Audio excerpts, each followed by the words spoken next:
திமுக ஆட்சியில் ரவுடிகளின் சாம்ராஜ்யமாக சென்னை மாறிவிட்டதாக எதிர்க்கட்சித் தலைவர் எடப்பாடி பழனிசாமி குற்றம் சாட்டியிருக்கிறார்.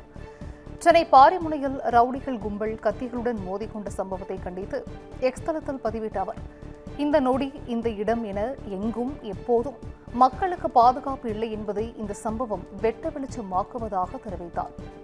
கும்பகர்ண தூக்கத்தில் இருக்கும் ஒரு ஆட்சியில் மக்கள் எப்படி நிம்மதியாக இருக்க முடியும் என கேள்வி எழுப்பிய எடப்பாடி பழனிசாமி, ரவுடிகளை கண்டு மக்கள் அலறி ஓடுவதை வேண்டுமானால் ஸ்டாலின் அரசின் சாதனை என்று விளம்பரம் செய்து கொள்ளலாம் என விமர்சித்தார்.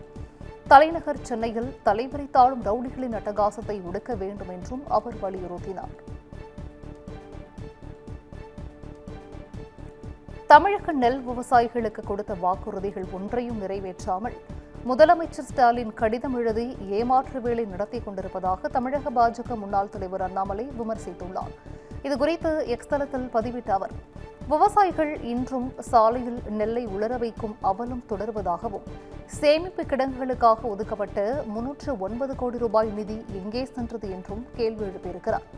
அமைச்சர் சக்கரபாணியின் உணவுப் பொருள் வழங்கல் துறையில் நடந்த 160 கோடி ரூபாய் ஊழல் காரணமாக தான் நெல் கொள்முதலில் தாமதம் ஏற்பட்டதாகவும், விவசாயிகள் கோரிக்கைக்கு எந்த நடவடிக்கையும் எடுக்காமல் தற்போது யாரை ஏமாற்றுவதற்கு இந்த கடித நாடகம் எனவும் அண்ணாமலை கேள்வி எழுப்பியிருக்கிறார்.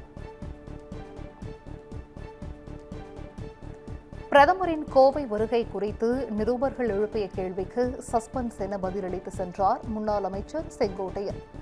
வஉசி குருபூஜை நாளையொட்டி நெல்லை மாநகராட்சிக்கு எதிரே உள்ள வஉசி மணிமண்டபத்தில் உள்ள அவரது சிலைக்கு அரசியல் கட்சித் தலைவர்கள் மற்றும் பிரமுகர்கள் உள்ளிட்டோர் மாலை அணிவித்து மரியாதை செலுத்தினர். இதன் தொடர்ச்சியாக முன்னாள் அமைச்சர் செங்கோட்டையன் மற்றும் சத்யஜோதி தியாகராஜன் உள்ளிட்டோர் வஉ சிதம்பரனார் சிலைக்கு மாலை அணிவித்து மரியாதை செலுத்தினர்.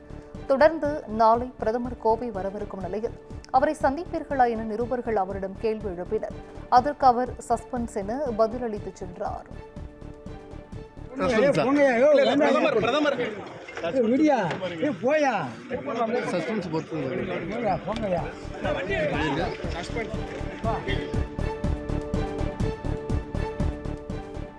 திமுக அரசு வருவாய்த்துறை ஊழியர்களை தூண்டிவிட்டு எஸ்ஐஆருக்கு எதிராக போராட வைப்பதாக தமிழக பாஜக தலைவர் நயினா நாகேந்திரன் குற்றம் சாட்டியிருக்கிறார். வஉ சிதம்பரனாரின் 89வது நினைவு தினத்தை முன்னிட்டு தூத்துக்குடி மாவட்டம் ஒட்டப்பிடாரத்தில் உள்ள வஉசியின் சிலைக்கு நயினா நாகேந்திரன் மாலை அணிவித்து மரியாதை செலுத்தினார். பின்னர் செய்தியாளர்களிடம் பேசிய அவர், போராட்டத்தில் ஈடுபட்ட துப்புரவு பணியாளர்களை அடித்து விரட்டிவிட்டு தற்போது அவர்களுக்கு உணவளிப்பதாக குற்றம் சாட்டினார்.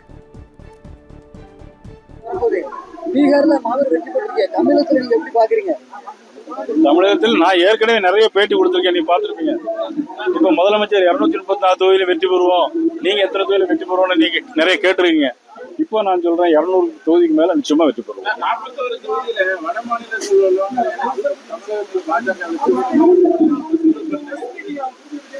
என்ன சொல்லியிருக்காங்க?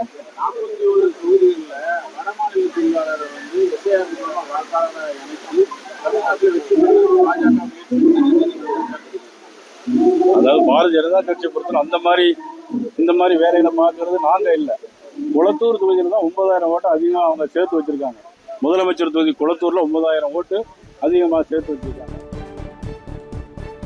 ரேஷன் கடைகளில் சானிட்டரி நாப்கின்களை வழங்க கோரிய வழக்கில் ஒரு மாதத்திற்குள் பதிலளிக்காவிட்டால் சம்பந்தப்பட்ட துறை செயலாளர்கள் நேரில் ஆஜராக வேண்டும் என சென்னை உயர்நீதிமன்றம் எச்சரிக்கை விடுத்துள்ளது. வசதியற்ற பெண்கள், கிராமப்புற பெண்கள் பயன்பெறும் வகையில் ரேஷன் கடைகளில் மானிய விலையிலோ அல்லது இலவசமாகவோ நாப்கின்களை வழங்க உத்தரவிட வேண்டும் என பொதுநல வழக்கு தொடரப்பட்டது. இந்த வழக்கில் இறுதி அவகாசம் வழங்கியும் பதில் மனு தாக்கல் செய்யப்படவில்லை என குறிப்பிட்ட நீதிபதிகள் டிசம்பர் 16ஆம் தேதிக்குள் பதிலளிக்க வேண்டும் என உத்தரவிட்டனர்.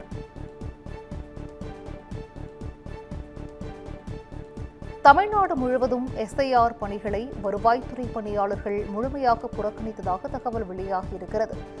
தமிழ்நாடு உட்பட 12 மாநிலங்களில் வாக்காளர் தீவிர பட்டியல் சீர்திருத்தம் பணிகள் நடைபெற்று வருகின்றன. இதற்கு தமிழ்நாடு, கேரளா, மேற்குவங்கம் மாநிலங்கள் எதிர்ப்பு தெரிவித்து வருகிறது. இந்நிலையில் தமிழ்நாட்டில் வாக்காளர் பட்டியல் சிறப்பு தீவிர திருத்த பணிகளை வருவாய்த்துறை சங்கம் புறக்கணித்துள்ளது. எஸ்ஐஆர் திருத்தப் பணிகள் உரிய திட்டமிடல் இல்லாமலும் பயிற்சிகள் அளிக்கப்படாமலும் கூடுதல் பணியிடங்கள் மற்றும் நிதி வழங்காமல் அவசர கதியில் மேற்கொள்ள நிர்பந்தம் செய்யப்படுவதாக தெரிவிக்கப்பட்டுள்ளது. இது அனைத்து நிலை வருவாய் ஊழியர்களுக்கும் கடுமையான பணி நெருக்கடிகள் மற்றும் மன உளைச்சலை ஏற்படுத்துவதாக கூறப்பட்டுள்ளது. இந்த போராட்டத்தில் கிராம உதவியாளர்கள், கிராம நிர்வாக அலுவலர்கள், நில அளவையர், அலுவலக உதவியாளர் உள்ளிட்ட வருவாய்த்துறை அலுவலர்கள் முழுமையாக ஈடுபட்டுள்ளதாக தமிழ்நாடு வருவாய்த்துறை சங்கங்களின் கூட்டமைப்பு சார்பில் தெரிவிக்கப்பட்டுள்ளது. வாக்காளர் பட்டியல் சிறப்பு தீவிர திருத்தப் பணிக்காக நவம்பர் 18 முதல் 25ஆம் தேதி வரை 947 வாக்குச்சாவடிகளில் வாக்காளர் உதவி மையங்கள் செயல்படும் என தெரிவிக்கப்பட்டுள்ளது. இதுகுறித்து சென்னை தேர்தல் அதிகாரியும் மாநகராட்சி ஆணையருமான குமரகுருபரன் வெளியிட்டுள்ள செய்திக்குறிப்பில், சென்னை மாநகராட்சிக்கு உட்பட்ட 16 சட்டப்பேரவை தொகுதிகளில் வாக்காளர் பட்டியல் சிறப்பு தீவிர திருத்தப் பணிகள் நடைபெற்று வருவதாக தெரிவிக்கப்பட்டிருந்தது. தொடர்ந்து கணக்கீட்டு படிவங்களை பூர்த்தி செய்வதில் ஏற்படும் சந்தேகங்களை தீர்ப்பதற்காக கடந்த 2002 மற்றும் 2005ஆம் ஆண்டுகளில் வாக்காளர் பட்டியலில் இடம்பெற்ற விவரங்களை அறிந்து கூறவும் வாக்காளர் உதவி மையங்கள் அமைக்கப்படுவதாக கூறப்பட்டது. நவம்பர் 18 முதல் 25ஆம் தேதி வரை 974 வாக்குச்சாவடிகள் காலை 10 மணி முதல் மாலை 6 மணி வரை இந்த மையங்கள் செயல்படும் என தெரிவிக்கப்பட்டுள்ளது. மேலும் கணினி மூலம் வாக்காளர் விவரங்கள் உடனுக்குடன் சரிபார்த்து படிவத்தில் பூர்த்தி செய்ய உதவி செய்யப்படும் எனவும் குறிப்பிடப்பட்டுள்ளது. கோவையின் பெரும்பான்மையான தொகுதிகளில் திமுக வெற்றி பெற வேண்டும் என செந்தில் பாலாஜிக்கு முதலமைச்சர் ஸ்டாலின் உத்தரவிட்டிருப்பதாக தகவல் வெளியாகியிருக்கிறது. உடன்பிறப்பே வா என்ற பெயரில் 1-to-1 என்ற நிகழ்ச்சி மூலம் சட்டசபை தொகுதி வாரியாக திமுக நிர்வாகிகளை முதலமைச்சர் சந்தித்து பேசி வருகிறார். இன்று அதிமுகவின் பலம் வாய்ந்த கோட்டையாக கருதப்படும் கோவை மாவட்ட நிர்வாகிகள் மற்றும் பொறுப்பாளர்களோடு தனித்தனியாக அவர் ஆலோசனை மேற்கொண்டார். அப்போது கோவை மண்டலத்தின் பொறுப்பாளராக உள்ள முன்னாள் அமைச்சர் செந்தில் பாலாஜியும் கலந்து கொண்டார். மேலும் கோவை மண்டலத்தில் கடந்த முறை அதிக தொகுதிகளில் அதிமுக வென்ற நிலையில் தற்போது நடைபெறவுள்ள தேர்தலில் அதனை மாற்றி திமுக கோட்டையாக கோவையை மாற்ற வேண்டும் என செந்தில் பாலாஜியிடம் அவர் கேட்டுக் கொண்டதாக கூறப்படுகிறது. சென்னையில் அடுத்த 25 ஆண்டுகளில் நியோ மெட்ரோ சேவை, ஏர் டாக்ஸி சேவை வர இருப்பதாக தெரிவிக்கப்பட்டுள்ளது. சென்னை மாநகருக்கான அடுத்த 25 ஆண்டுகளுக்கான பரிந்துரைகளை தமிழ்நாடு அரசிடம் வழங்கிய CUMTA அறிவித்திருக்கிறது. அதன்படி 346 புதிய பேருந்து நிறுத்தங்கள், 30 புதிய பஸ் டிப்போக்கள் அமைக்கப்படும் எனவும் கூறப்பட்டுள்ளது. தாம்பரம், அடையாறு, பெருங்களத்தூர், மாதவரம் புறவழிச்சாலை வழியே புதிய மெட்ரோ வழித்தடங்கள் அமைக்கப்படுவதாக அறிவிக்கப்பட்டுள்ளது. கோயம்பேடு, பூந்தமல்லி, பல்லாவரம், குன்றத்தூர், வண்டலூர், கேளம்பாக்கம் வழித்தடங்களில் நியோ மெட்ரோ சேவை எனவும் கூறப்பட்டுள்ளது. எண்ணூர், சிங்கப்பெருமாள் கோவில், ஸ்ரீபெரும்புதூர், காஞ்சிபுரம் ஆகிய புதிய வழித்தடங்களில் புறநகர் ரயில் சேவை விரிவாக்கம் என தெரிவிக்கப்பட்டுள்ளது. தியாகராய நகர், நுங்கம்பாக்கம், நந்தனம் லைட் ஹவுஸ் இடையே டிராப் சேவை தொடங்கப்பட உள்ளது. சென்ட்ரல், கோவளம், மாமல்லபுரம் தடத்தில் 2 கட்டங்களாக வாட்டர் மெட்ரோ சேவை, சென்னை துறைமுகம், பரந்தூர், மாமல்லரம், திருப்பதியை மையமாக கொண்டு மணிக்கு 240 கிலோமீட்டர் வேகத்தில் ஏர் டாக்ஸி சேவை எனவும் திட்டமிடப்பட்டுள்ளது.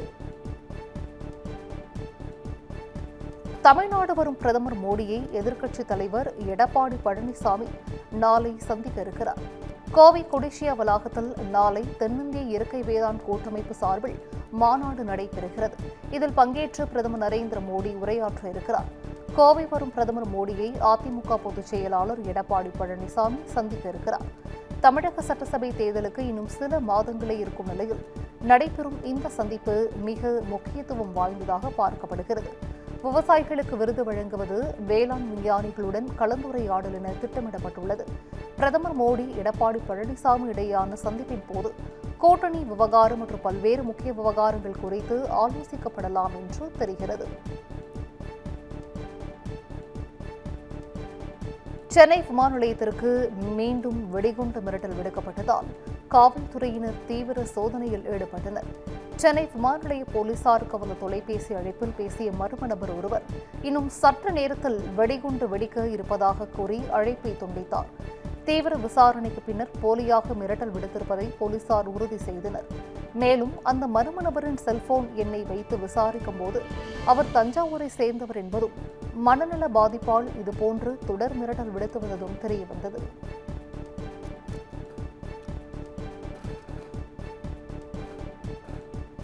தென்காசியில் தாவேகா நிர்வாகி மீது காவல்துறையினர் பொய் புகாரின் பேரில் தாக்குதல் நடத்தியதாக அக்கட்சி நிர்வாகிகள் கண்டனம் தெரிவித்தனர். சிவகிரி அடுத்த மேலக்கரிசல்குளம் கிராமத்தை ஜான் என்பவர் தமிழக வெற்றிக் கழகம் கட்சியின் கிளை நிர்வாகியாக இருக்கிறார். இவர் மீது அளிக்கப்பட்ட புகாரின் பேரில் சிவகிரி போலீசார் காவல் நிலையம் அழைத்துச் சென்று தாக்குதல் நடத்தியதாக கூறப்படுகிறது. புளியங்குடி அரசு மருத்துவமனையில் அனுமதிக்கப்பட்ட ஜான் தற்போது மேல் சிகிச்சைக்காக தென்காசி அரசு மருத்துவமனைக்கு அனுப்பி வைக்கப்பட்டுள்ளார். போலீசார் நடத்திய தாக்குதலை கண்டித்து தாவேகா சார்பில் புதன்கிழமை ஆர்ப்பாட்டம் நடத்தப்படுவதாக தெரிகிறது.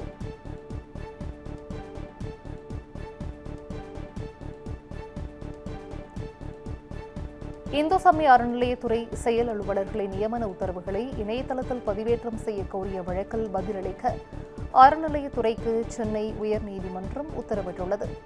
அரசின் கொள்ளை விளக்கு குறிப்பில் 668 அறநிலையத்துறை செயல் அலுவலர்கள் இருப்பதாக குறிப்பிடப்பட்ட நிலையில் உச்சநீதிமன்றத்தில் அளித்த தகவலில் 3250 பேர் இருப்பதாக கூறியதால் நியமன உத்தரவுகளை இணையதளங்களில் பதிவேற்ற வேண்டும் என மனு தாக்கல் செய்யப்பட்டிருந்தது. 2 வாரங்களில் இது குறித்து பதிலளிக்க உத்தரவிட்ட உயர்நீதிமன்றம் இந்த விசாரணையை தள்ளி வைத்துள்ளது.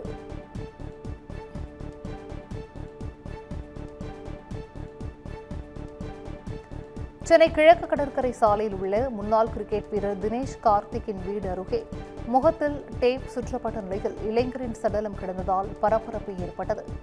நீலாங்கரை அடுத்துள்ள அக்கரை பகுதியில் இந்திய அணியின் முன்னாள் கிரிக்கெட் வீரர் தினேஷ் கார்த்திக்கின் வீடு இருக்கிறது.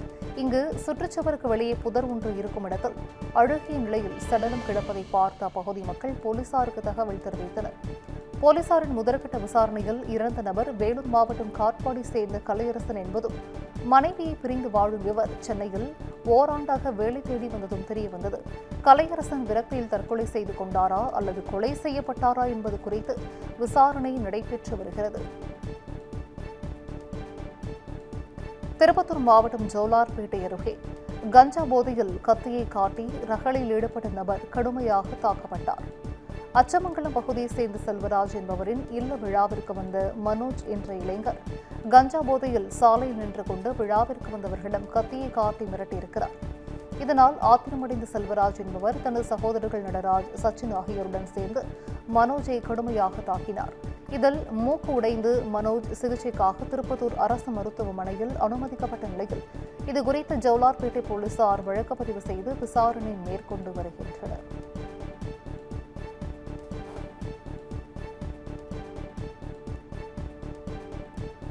நாகூர் தர்காவின் 469ஆம் ஆண்டு கல்லூரி விழா தொடங்க இருப்பதை முன்னிட்டு விழாவின் தொடக்க நிகழ்வாக மினாராக்களில் பாரம்பரிய முறைப்படி பாய்மரம் ஏற்றப்பட்டது. நாகப்பட்டினம் மாவட்டம் நாகூர் ஆண்டவர் தர்காவின் 469ஆம் ஆண்டு கல்லூரி விழா வருகிற 21ஆம் தேதி கொடியேற்றத்துடன் தொடங்க இருக்கிறது. இதையொட்டி தர்காவில் பாரம்பரிய முறைப்படி பாய்மரம் ஏற்றும் நிகழ்வு காலை நடைபெற்றது. முன்னதாக ஆண்டவர் தர்காவில் தலைமையரங்க காவலர் சையத் முகமது ஹாஜி உசைன் சாஹிப் தலைமையில் சிறப்பு துவா ஓதப்பட்டது. அப்போது கூடியிருந்த ஆயிரக்கணக்கான இஸ்லாமியர்களுக்கு கந்தூரி விழாவை சிறப்பிக்கும் விதமாக பாரம்பரிய மண்தட்டல் தப்ரூக் என்று சொல்லப்படும் சீனி பிரசாதமாக வழங்கப்பட்டது. இந்நிகழ்ச்சியில் மத நல்லிணக்கத்திற்கு எடுத்துக்காட்டாக மும்மத பக்தர்கள் பங்கேற்று நாகூர் ஆண்டவரை தரிசனம் செய்தனர். கந்தூரி விழாவின் முக்கிய நிகழ்ச்சியான சந்தனக்கூடு ஊர்வலம் 30ஆம் தேதி நாகையிலிருந்து தொடங்கி டிசம்பர் 1ஆம் தேதி அதிகாலை பெரிய ஆண்டவருக்கு சந்தனம் பூசும் வைபவம் நடைபெற இருக்கிறது.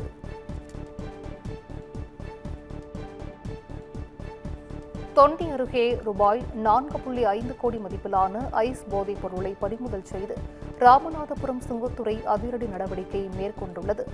ராமநாதபுரம் மாவட்ட கடற்கரை பகுதியிலிருந்து ஐஸ் போதைப் பொருள் கடத்தப்படவிருக்கிறது என்ற ரகசிய தகவல் சுங்கத்துறைக்கு கிடைத்திருக்கிறது.